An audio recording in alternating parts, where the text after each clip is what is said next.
Hello সবাইকে। আজকে 21 তারিখ, 21শে ডিসেম্বর। আমরা হাওড়া স্টেশনে 8 নম্বর প্ল্যাটফর্মে চলে এসেছি 20/25 এর ধুন এক্সপ্রেস ধরার জন্য। এক সপ্তাহের জন্য আমরা সবাই চললাম গন্তব্যস্থল বেনারস এবং অযোধ্যা ধাম। ঠিক টাইম মতো প্ল্যাটফর্মে ট্রেন প্লেস করে দেওয়ার পরে আমরা থার্ড এসিতে সবাই মিলে টিকিট কেটেছি। শান্তনুর বাবা মার টিকিটটা 2 এসিতে আছে। এখন আমরা ট্রেনে চেপেও পড়েছি। ট্রেন এবার ছেড়ে দেবে করছে। আজকে পরের দিন, আজকে সারাদিনটা ট্রেনে নয়, আমরা একটু পরে নেমে যাব।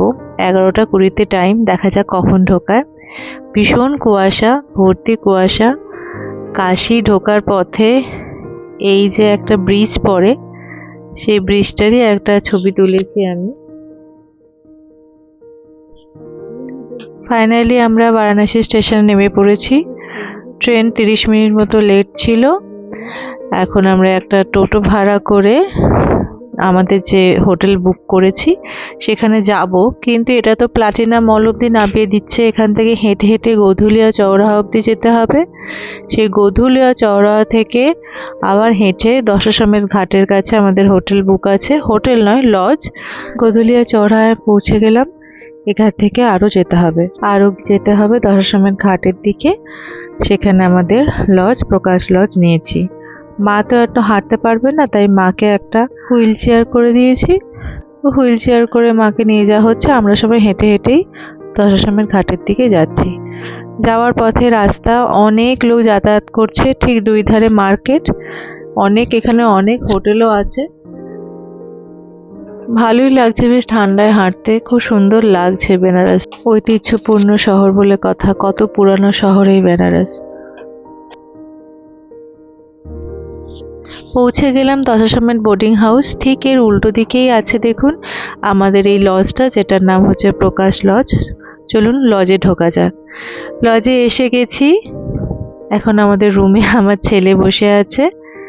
আর এই যে রুমগুলো আহামরি নয় লজের রুম যেরকম হয়, তবে মেন আকর্ষণ যার জন্য আমি রুমগুলো এখানে ভাড়া নিয়েছি সেটা হচ্ছে বারান্দা। সারা রাত এখানে লোক চলাচল করে মনে হয়।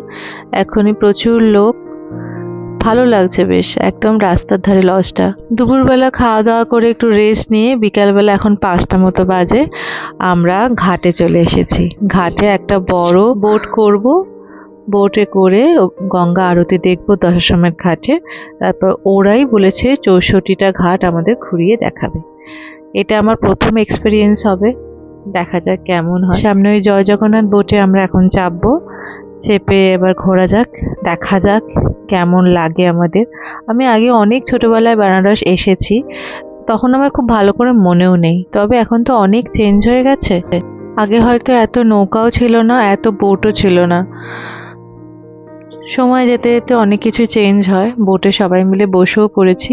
এরা মনে হয় 6টা সাড়ে 6টার সময় আরতি যখন শুরু হবে তখন দশাশ্বমেধ ঘাটের কাছে নিয়ে যাবে। আমরা ধারেই ঘাটের কাছে আছে বোটটা, সেইখানে পুরোটা ভরলে মনে হয় ছাড়বে। দেখা যাক। এই বসে থাকতেও খুব ভালো লাগছে, চারিদিকে কত আলো, আর সেই আলোগুলো নদীর জলে পড়েছে, গঙ্গার জলে। একটা আলাদাই মাধুর্যপূর্ণ জিনিস লাগছে। কত পুরনো ঘাট, দেখতেও ভালো লাগছে। দশাশ্বমেধ ঘাটটা ঠিক এর পাশেই। এখানে আমরা চলে এলাম। ঠিক 6:30 বাজে, আরতি শুরু হয়ে গেছে এখন। সামনে অনেক বোট আগে থেকেই এসে গেছে। আমাদের বোটটা সামনে নিয়ে যাচ্ছে, আশা করি খুব ভালো করে দেখতে পাবো আরতি এবং আপনাদেরও দেখাবো। এই যে আরতি শুরু হয়ে গেছে। আমাদের বোটটা যতটা পেরেছে সামনে নিয়ে যাওয়ার চেষ্টা করেছে। আমিও যতটা পেরেছি জুম করে আরতিটা দেখার চেষ্টা করেছি এবং ভিডিও করার চেষ্টা করেছি। দেখতে কিন্তু ভীষণ ভালো লাগছে। মন ভরে একটু আরতিটা দেখে নিই, তারপরে হয়তো বোটটা ছাড়বে আর আমাদের 64টা ঘাট ঘুরে দেখাবে। প্রথমে বলছিল আরশি ঘাট অবধি নিয়ে যাবে, তারপরে ব্যাক করে মণিকর্ণিকা অবধি নিয়ে যাবে। দেখা যাক কেমন এক্সপিরিয়েন্স হয়।